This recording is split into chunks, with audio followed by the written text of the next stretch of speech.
retour sur ce plateau pour la dernière partie de cette émission et nous restons toujours avec Anani Gallet, il est le rédacteur.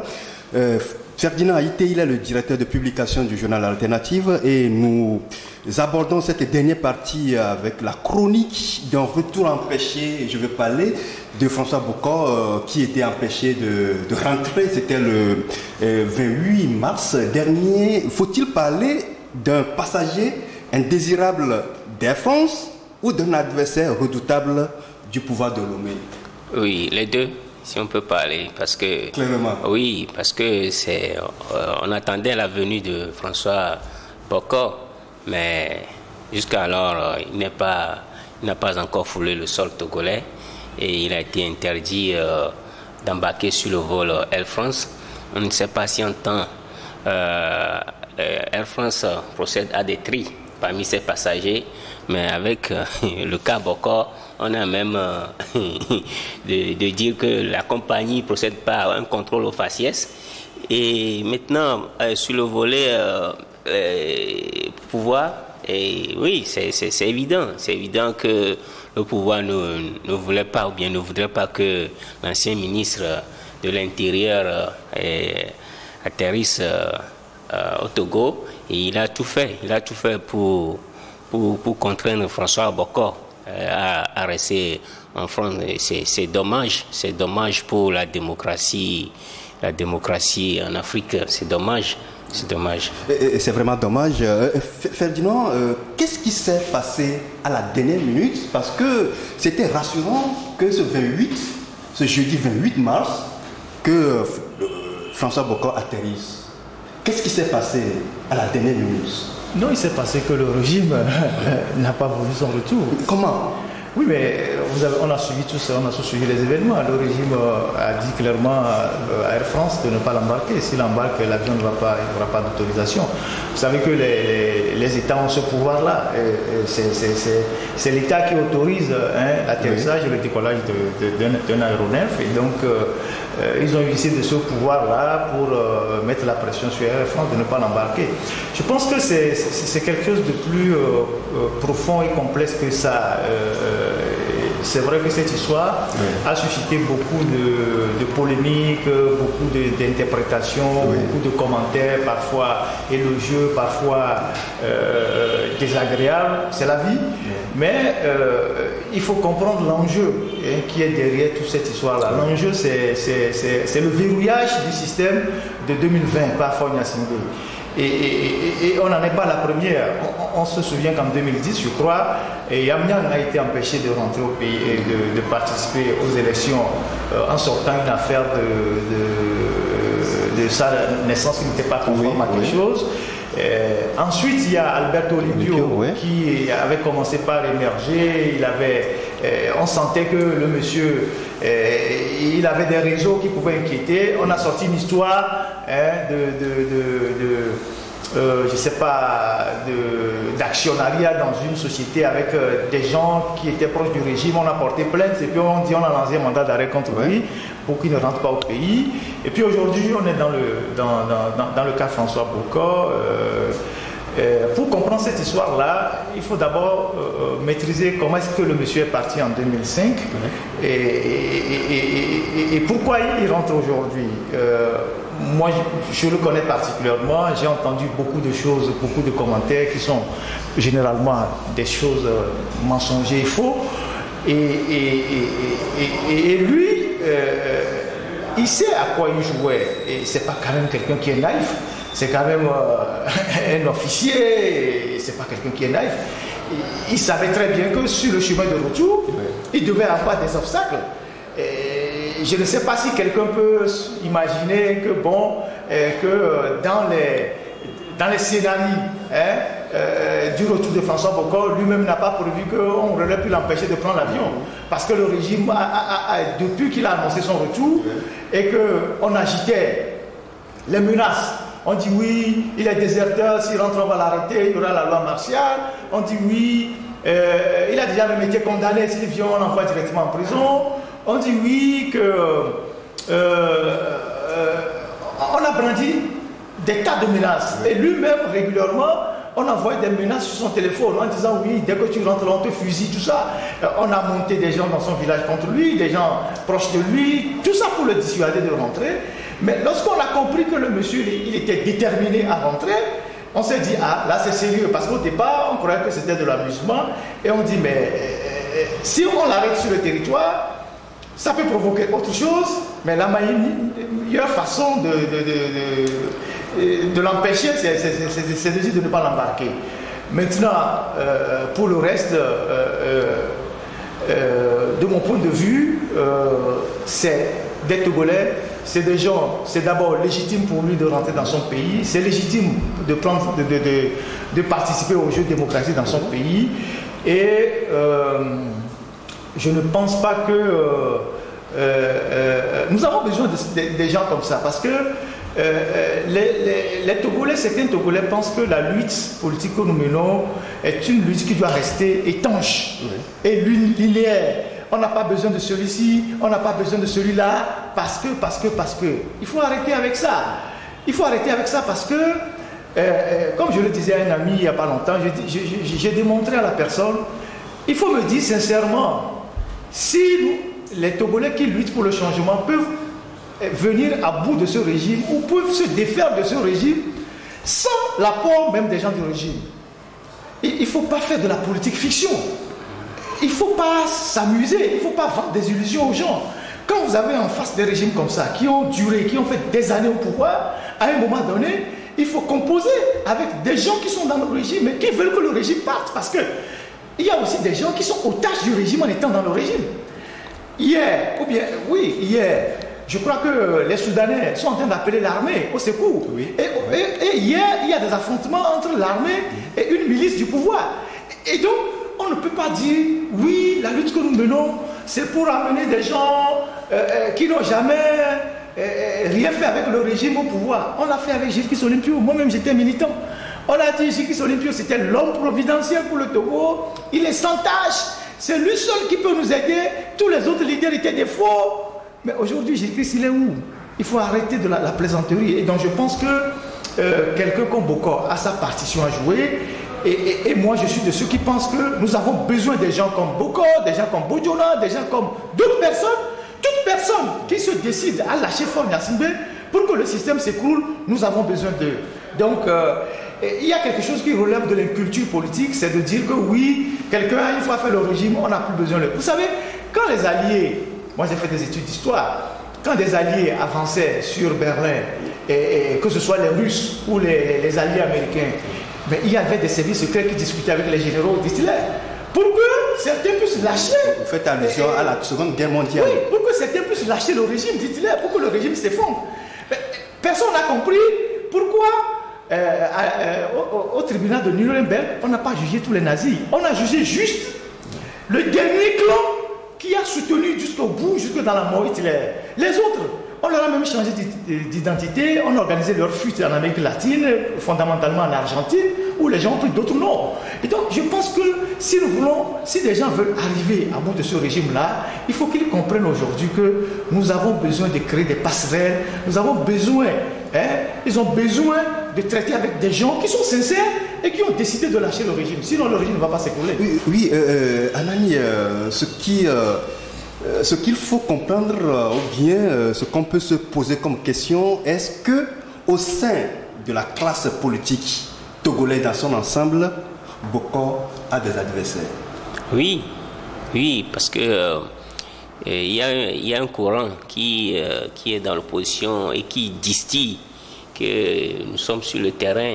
Oui. Donc ceux qui ne sont pas sur le terrain, qui veulent quand même apporter leur expérience au Togo sont mal vus. Il y a ce fait-là aussi qui fait que depuis l'avènement de la démocratie dans notre pays, on évolue, on est statique, ça n'évolue pas. Donc il faut qu'il y ait une révolution de mentalité. Il faut que les gens fassent des calculs. Cette crise-là, mais ça dure beaucoup. Il faut que les gens transcendent un peu, se transcendent et qu'ils fassent, qu'ils œuvrent pour l'avènement de l'alternance au Togo. Et ce clivage-là aussi réside dans la diaspora. Oui, je veux qu'on soit un peu plus clair. Et les partis politiques de l'opposition, certains se sont arrêtés seulement au communiqué pour dénoncer, et après il n'y a pas, la réaction n'était pas vive, et pourtant c'est un compatriote qui revient et qui était à l'origine de certains regroupements de l'opposition, qui a conseillé l'opposition.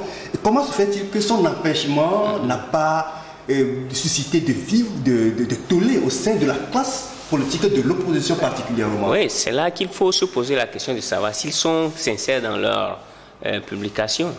S'ils sont sincères, ça traduit. C'est ça que je disais tout à l'heure, qu'il y a une partie, il y a certains qui sont dans l'opposition qui font blocage, qui ne veulent pas que il y a, disons, un esprit, disons, entre guillemets, un esprit neuf qui vienne apporter son expérience pour le dénouement de la crise. Et au sein même de la diaspora, il n'y a pas, on n'a pas senti des manifestations pour des manifestations liées à l'interdiction de Bokor. Alors que, à mon avis, ce sont eux ils doivent être les premiers concernés. Parce que dans la diaspora, ils sont pleins là-bas qui sont pleins, qui font des études, qui apportent leur expérience, leur intelligence dans les pays dans lesquels ils résident. Et ils veulent apporter cette expérience même à leur pays. Maintenant, le pays et le régime fait tout pour bloquer ceux qui manifestent ce désir-là. La diaspora devait faire, comment on appelle-t-on, doit manifester et sa désapprobation pour le fait que le régime a interdit à Bokor de venir. Et c'est là il faut comprendre que ce que nous a fait miroiter, comment on appelle-t-on, de la diaspora, on a créé quelque chose pour la diaspora, on a réussite diaspora, voilà, c'est du folklore. Si réellement on est conscient, on sait que la diaspora investit beaucoup. Ça aussi c'est un aspect. La diaspora investit beaucoup au pays, les transferts d'argent, Western Union, MoneyGram, tout ça là. Mais on ne veut pas que ces gens-là qui arrivent à nourrir leur famille rester dans cette misère, on ne veut pas que ces gens-là viennent changer un petit peu la donne. Ouais. C'est pas Ferdinand, finalement, on doit regretter cette interdiction. Non, mais je pense que rien n'est fini. D'abord, le mérite de François Bokor dans ces derniers événements, c'est d'avoir mis à nu le régime. Parce que quand il dit qu'il y a eu des contacts pour son retour et que la parole a été donnée pour qu'il rentre, il sait de quoi il parle, effectivement. Il y a une délégation qui est arrivée ici.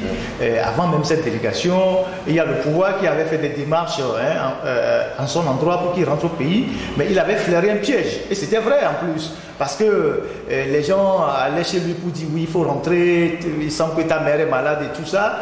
Et lui, il a toujours dit je ne peux pas rentrer comme vous le souhaitez, parce qu'on ne peut pas régler ça en catimini comme si on était en famille. Je suis parti pour des raisons politiques. Si je dois rentrer, il faut que je rentre aussi comme un politique. Eux, ils voulaient un arrangement, je ne dirais même pas ça, à l'africaine. Et puis après, cette tentative ayant échoué, il y a quelqu'un qui a dit quelque part, oui, ce garçon il est intelligent, s'il était rentré, il aurait compris ce qu'on préparait contre lui. Vous voyez, et donc ça veut dire qu'il y avait un piège derrière cette démarche-là. Mais en retour, lui, en se basant sur ce piège-là, il a envoyé une délégation pour dire, maintenant je suis prêt pour rentrer. Mais voilà les conditions pour mon retour. Et parce qu'il y a des pays qui me protègent depuis que je suis parti, je souhaite que ces pays-là soient impliqués dans le processus de mon retour. Vous voyez. Alors, quand la délégation est arrivée, Faure a dit, il n'y a pas de problème. S'il veut rentrer, je ne trouve pas d'inconvénient. Mais pour son problème de passeport, ce n'est pas moi qui le règle. Il faut voir l'ambassadeur de Togo à Paris. Pour le problème de sécurité, il faut voir le ministre de la Sécurité. Alors, c'est ces démarches-là qui ont été entamées par les responsables de ces délégations et qui se sont retrouvés face à des blocages. C'est pour cela que dans ses interviews, il disait oui, qu'il y a une parole présidentielle. C'est politique, c'est une manière de mettre en difficulté celui qui a dit je ne trouve aucun inconvénient pour qu'il rentre. Mais il n'est pas naïf pour croire que la parole était sincère.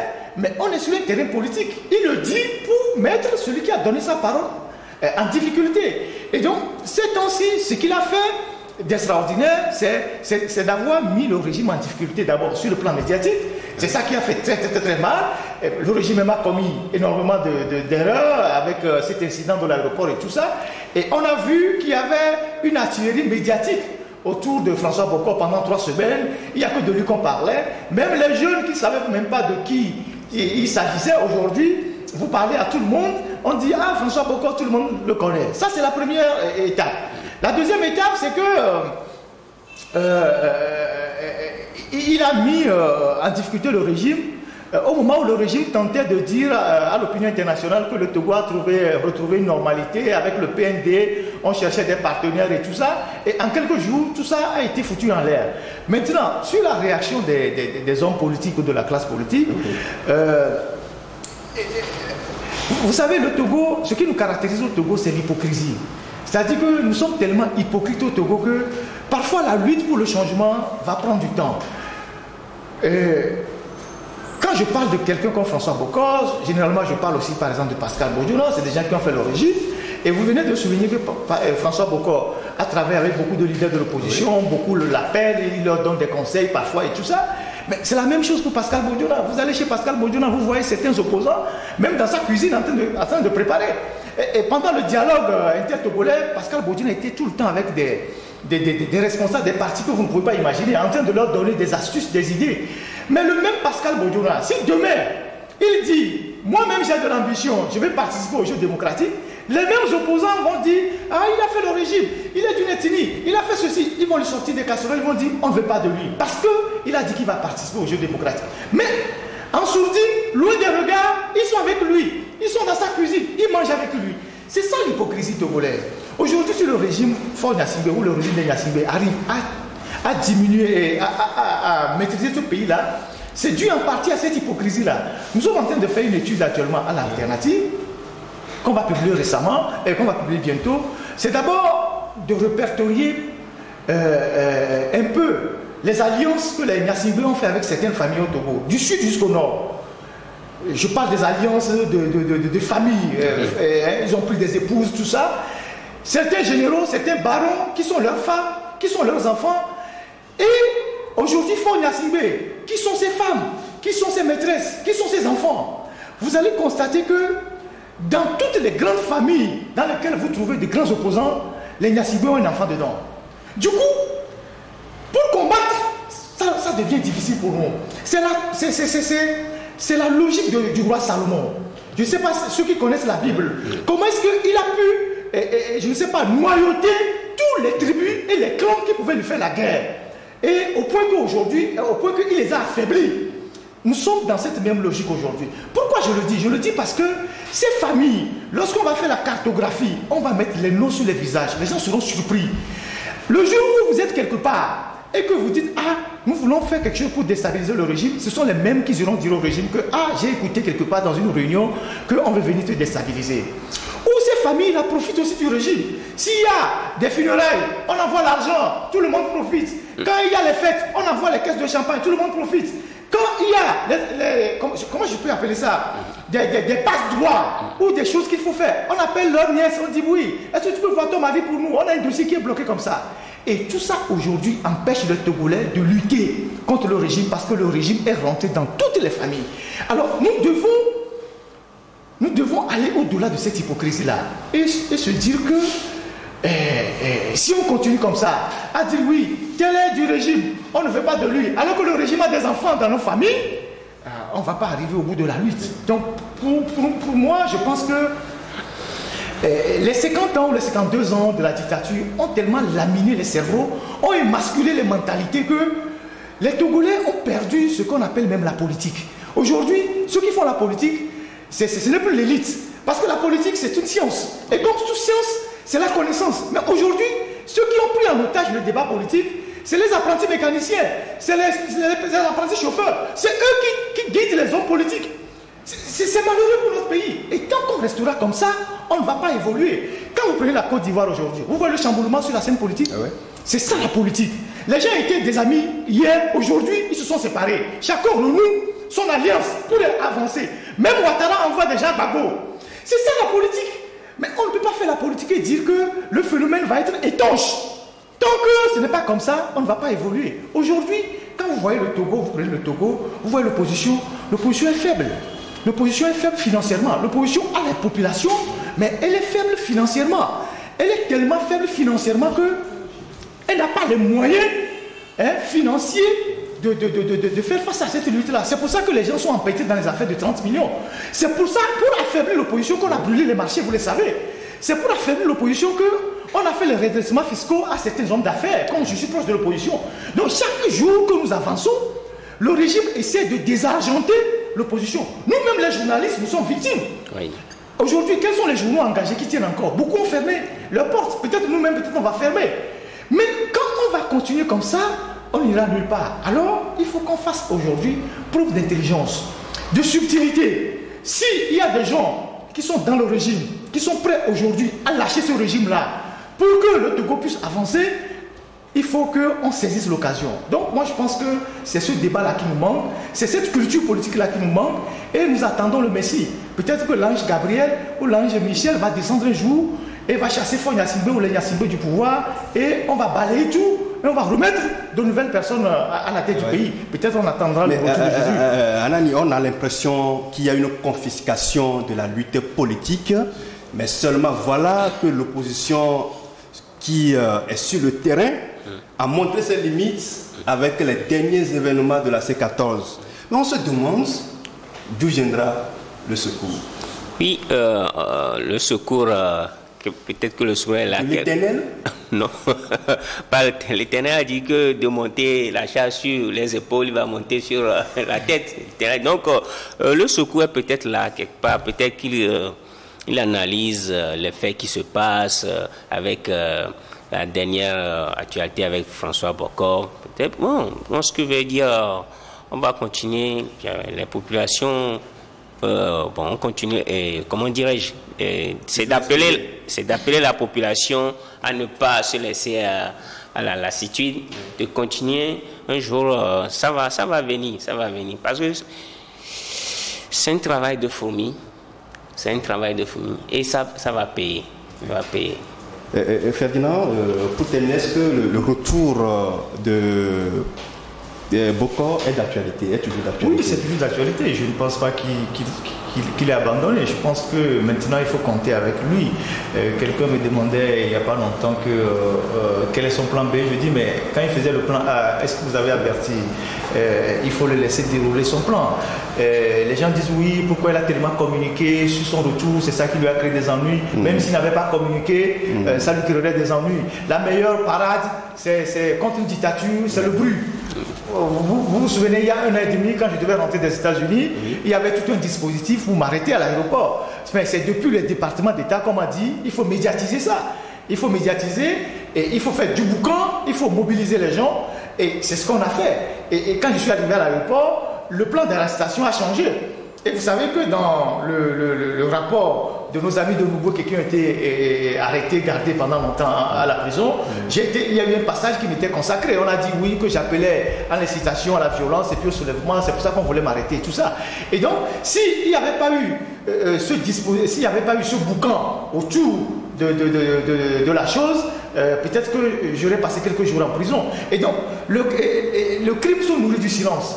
Si vous êtes silencieux, on va vous tuer, personne ne dira rien. Et je pense qu'il a bien fait de rabattre tous ces médias. C'est en fait l'artillerie médiatique qui dérange les gens, qui dérange même des gens qui sont proches de l'opposition. Parce qu'en un rien de temps, lui, il a pu mobiliser autant de médias, des médias de forte audience, alors que le régime, souvent, quand pour avoir accès à ces médias-là, il faut payer de l'argent.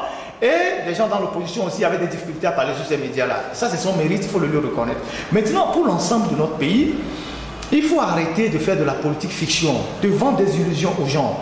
Nous aurons besoin, quoi qu'on dise dans ce pays, pour faire le changement, on aura besoin des gens du régime.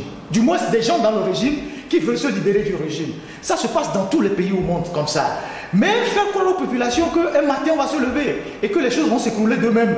Et que bon, les anciens vont partir, les nouveaux vont venir.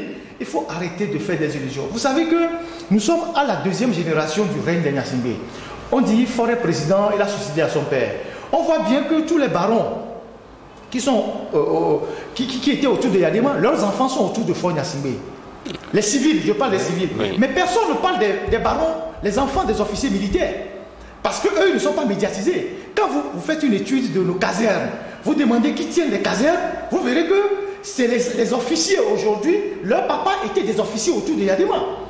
Je ne sais pas. Donc il y a eu aussi là-bas un renouvellement de génération. Une sorte de reproduction. C'est une reproduction. Et si nous ne faisons pas attention, les enfants de ces officiers qui tiennent aujourd'hui les casernes sont aussi déjà à l'école militaire des officiers. Donc une troisième génération va arriver. Donc il faut à un moment donné faire preuve d'intelligence et de subtilité. Si nous ne pouvons pas le faire seuls, si nous pouvons le faire avec des gens qui sont prêts à se défaire du système, il faut savoir comment composer avec eux. Alors, sinon, 2020 s'approche. Si nous ne continuons pas à jouer les idiots, ou on ne continue pas à jouer les gens qui ne veulent pas véritablement jouer la politique, ça va se passer comme une lettre à la poste. Et on reviendra ici pleurer. Les gens vont nous dire, oui, on a volé les élections, il faut sortir. Et les gens vont sortir, on va encore les gazer.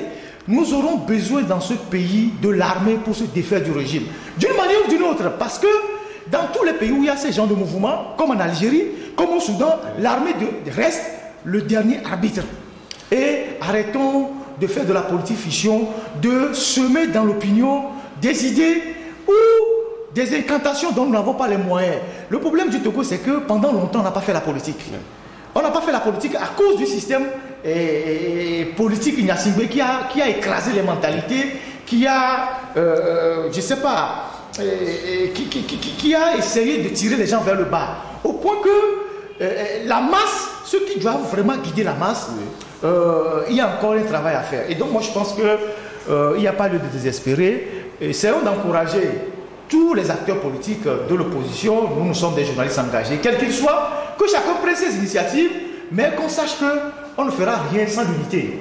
On vous a compris. Était avec nous Ferdinand Ité. Je rappelle que vous êtes le directeur de publication du journal Alternative. Merci d'avoir été avec nous. Merci Claver. Anani Gallet, vous êtes le rédacteur de l'Alternative. Merci d'avoir répondu à notre invitation. Merci Pierre Claver. Merci, c'est la fin de cette édition. On se retrouve la semaine prochaine pour un autre numéro. Jusque-là, portez-vous bien.